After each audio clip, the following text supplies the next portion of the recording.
Hi, this is Glenda. I believe we're up to number 4 of our new craft journey. I thought we'd make a fairly simple card and perhaps add a few more basics to our kit and one slightly more expensive purchase. So one thing that shouldn't cost you anything is a mouse mat or some thick fun foam, something like that to help you stamp on if you're not getting a good impression. It's not essential. You can also use a stack of scrap paper or something. You just want something a little bit cushiony to get a good impression. You may also be ready to add some stamp cleaner. This is my favourite. It's Ultra Clean by Hero Arts. I've tried a few different ones, but this will pretty much do any ink that comes your way, and it says on it to use it with a stamp scrubber. You don't have to do that. You can just use a tissue or paper towel and keep your stamps all nice and clean. I mean, I know Tim Holt says he never cleans his stamps, and I thought, well, yeah, but he probably has a new stamp set all the time because he's only working with the latest stuff. You know, I like to have a stamp cleaner for when the baby wipe's not enough. You can finish it off with a baby wipe if you want, but and if you're using the more permanent inks, you know, stamp cleaners, so you might want to add that to the arsenal. A pair of tweezers. I went to do this card and reached for my tweezers and thought, well, our new crafter doesn't have that yet. You can try and raid the manicure set or something and get a pair of old-fashioned tweezers. Personally, I like this sort, which I never knew about until I got into the card making, but they start closed and you press them to open them instead of normal ones where they start open and you press to close them. And I used to use that sort, and when I got these I loved them. I know somebody else the other day said they can't stand them, they can't get used to them. What you'll find with most of the tools as we get further into this, people who've been crafting for a while have preferences, and they're their preferences, and until you've done it for a while, you know, it's going to be your choice, not what suits somebody else. This suits me, I like these. So, you know, there is no way of saying this is the way to do it, because otherwise all these products wouldn't be on the market. The ones that didn't work would go away. So anyway, that's that. We're also going to use some foam tape. You might get that in sheets or on a roll. You can pick it up at the $2 shops. Most of the $2 stuff is fine. I've had some on a roll that was so sticky it just drove me up the wall because all the sticky came off on the side and on my scissors, and so they're not all created equal. Some of them are hugely expensive. You don't need hugely expensive, but some of this foam two-sided tape. We're also going to get this week a scroll stamp. Now it could be an individual scroll. That one's from Kazaz. This I got at some stamp show, which I didn't bring the name over with me. You could get a whole set, like I've had this forever, and it's a really useful set, but I hardly ever pull it out anymore. I just grab, you know, but a scroll is a nice useful shape for backgrounds and other things, but especially for today we're using it for the background. So we're going to get a scroll stamp, and then our bigger purchase is going to be a good set of sentiments, and that is going to depend on what you can find, on what sort of cards you're going to make. I like this one from Stampin' Up. It's called Sassy Salutations because you can kind of stamp it crooked and it doesn't matter. They're nice and bold. You've got a number of different occasions on it. I also reach for this one constantly, which is from CC Designs. That's called Elegant Greetings, but they've got 2 sizes of Happy Birthday Thinking of You, plus some longer sentiments that you can put on the front or inside or whatever. So that, although it's a big investment, any of these sets, they could set you back $40 in Australia easily. It's really useful to have some nice, attractive bog standard, cover lots of occasions sentiment. So I think something like that is a good investment if you've decided to keep going with it. If not, use the stamp that you got in the first week. You know, don't rush out and buy these if you're not sure that card making is going to be your thing. So I think that's all our purchases for this week, which is a few, but I think I need to speed things up a bit. So let's start on our card. We'll grab our paper cutter, and I'm just going to open it out, find my knitting needle, and put it at 4 1/8 for Australia. I'm pretty sure it's 4 1/4 for America. And this one has the groove to the side. That's the other thing, you know, paper cutters, this one cuts to the side, a lot of them cut in the middle, some cut on the other side. And that's with these sliding types. If you've decided to go all out and get an expensive roller one or something, you may not be able to do these scoring techniques on it. If you want something to take places, I think if your crafting's not always at home, something along the lines of these sliding ones, preferably with replacement blades. I got caught with this one because it came with replacement blades, but you can't buy the blades, which I thought was very unusual. And although it seemed great at the time, I'm not so sure now. As I say, it got superseded because I got the one with the built-in scoring board as well.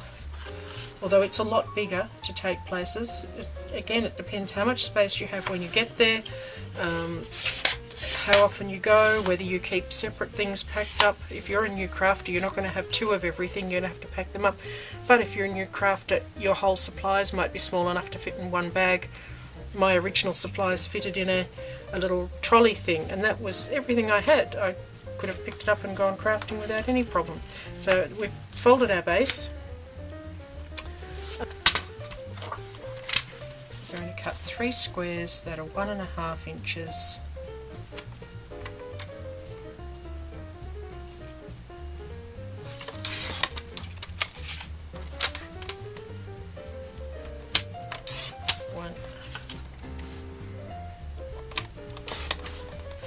Two.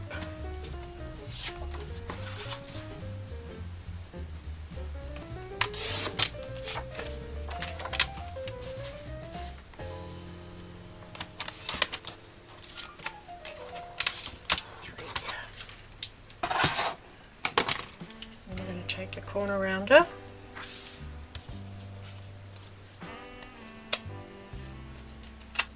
and opposite corners.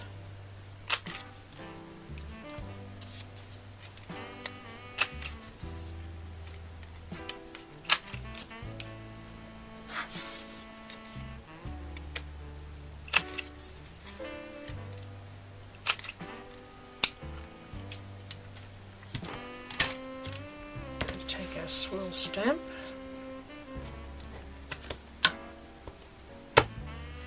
Just randomly stamp on there. And there's 2 sides to every piece of paper.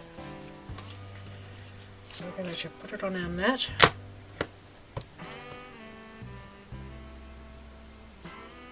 And stamp it again. That's better.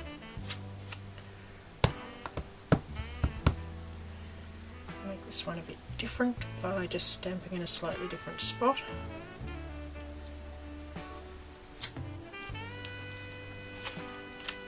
And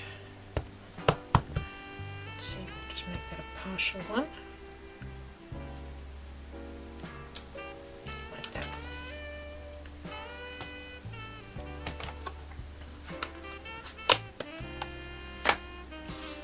And I'm going to take 3 markers, which I had any minute ago.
Okay.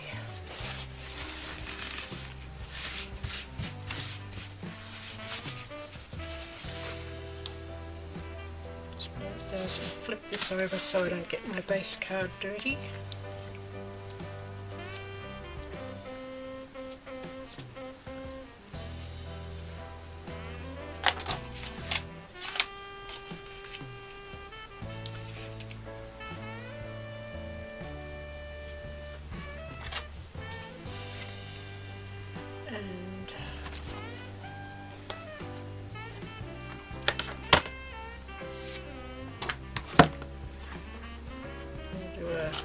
Thinking of you this time.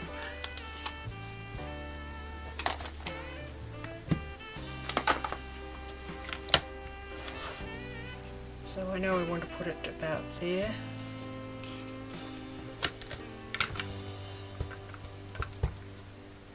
Make sure it's facing up the right way.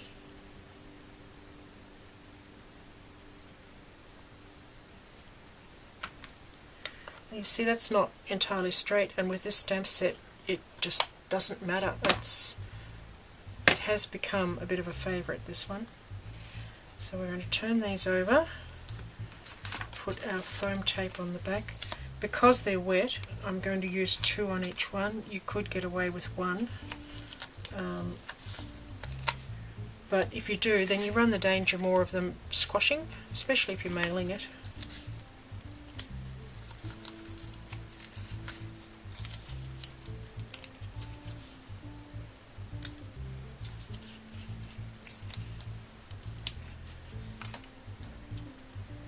Okay, we're just going to put them back in approximately the right place again.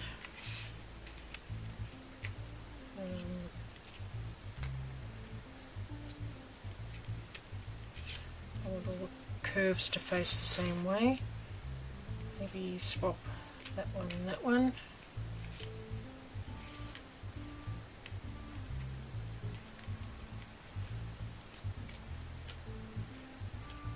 Okay. And we'll just take our backing off our foam.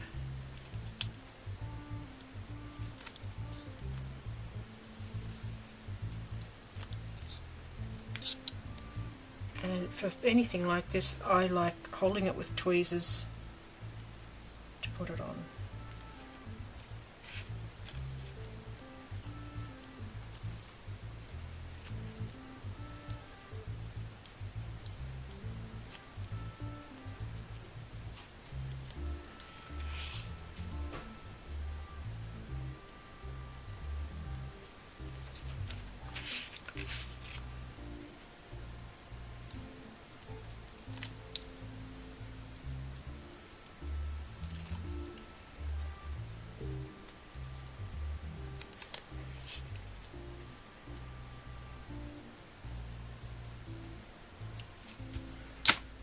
Finish it off.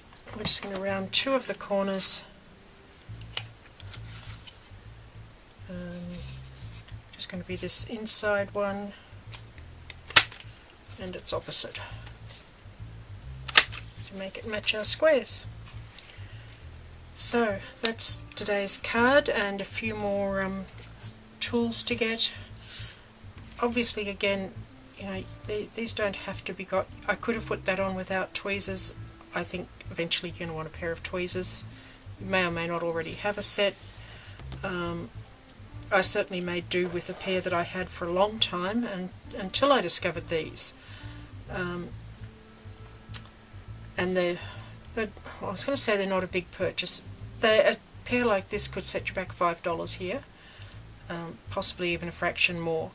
So it all adds up very quickly, so just think about each purchase and how it suits what you want to do in crafting. But I think you know, if you're going to do cards in particular, then a good set of sentiment stamps is a good long-term investment, as long as it's generic and perhaps nice and clear. You know, you get lots of extra ones later on. I've got a whole box that's just sentiments, but it's taken me maybe 10 years to collect that. It's, you know, you get the sentiments you need for the type of cards that you make. So don't rush into your purchases. That's one thing I've learned along the way, because if you've got it on your list for a while and it's still there, you probably really want it, especially if it's a basic type of thing, not some specialty tool that's going to disappear again. So that's lesson 4. Thank you.